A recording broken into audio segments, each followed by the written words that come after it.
suppose that, first of all, if I'm influenced by Russian school of music, and also that my interpretations are atypical.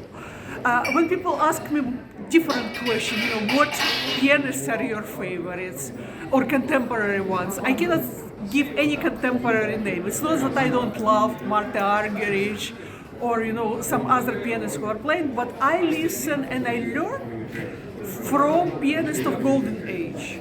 So, an example was Rachmaninov.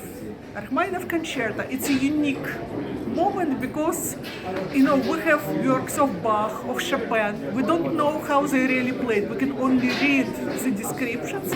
But one person forte is not another person forte. If one person says, oh, it's fast, for another person maybe it's slow. We don't know. But with Rachmaninov we have great composer, great pianist, and great conductor. And he recorded his music. So it's very easy, but he has very particular style, and it's as particular as people say. You have to have style to play Mozart or Beethoven. I say you have to have particular Rachmaninov style to play Rachmaninov, and you can listen and learn alone. His phrasing is different. It's not just speeds. Of course, speeds. People play third concertos, favorite concerto, slower than Rachmaninov. Just the opening thing, and so many times I play this piece, I go to meet the conductor and the orchestra, and I say I wanted to play in Rachmaninoff's tempo, and the answer, oh, but he plays it too fast. He's a composer, he knew what he wanted. Okay, but it's not about tempos. Mostly it's about Rachmaninoff phrasing and how he arranges harmonies. For example, the Concerto number 2 tonight, which I played, famous opening chords. Everybody is trying on their big chords because Rachmaninoff was big, typical stereotypes, big Russian. So you have to play those big chords. Rachmaninoff breaks them when he records.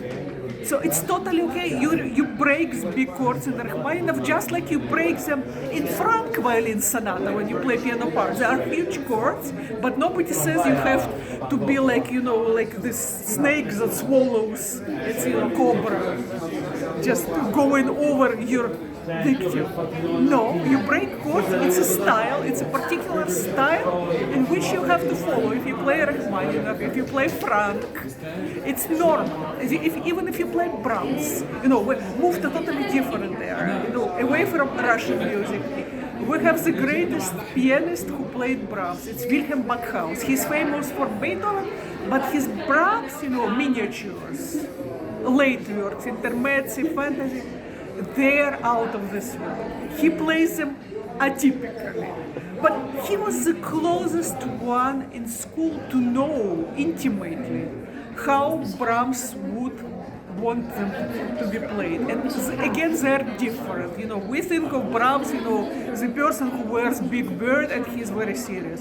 We think of Chopin. How many times I go to master classes, I repeat to students about Chopin what I was told as a little girl when I played Chopin piece for Tatiana Nikolaeva. So I came to master classes and she told me, no, but don't play Chopin like he was dying from tuberculosis already. He died later.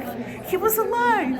So it means you play it strong. You don't think of Chopin, oh, he died. Or you don't think of Beethoven, he was dead. No stereotypes. And this way you can look at music differently. It's not atypical, it's fresh look. We're a bit like scientists because we look at music, black dots on white paper. We try to decipher what did composer want to say.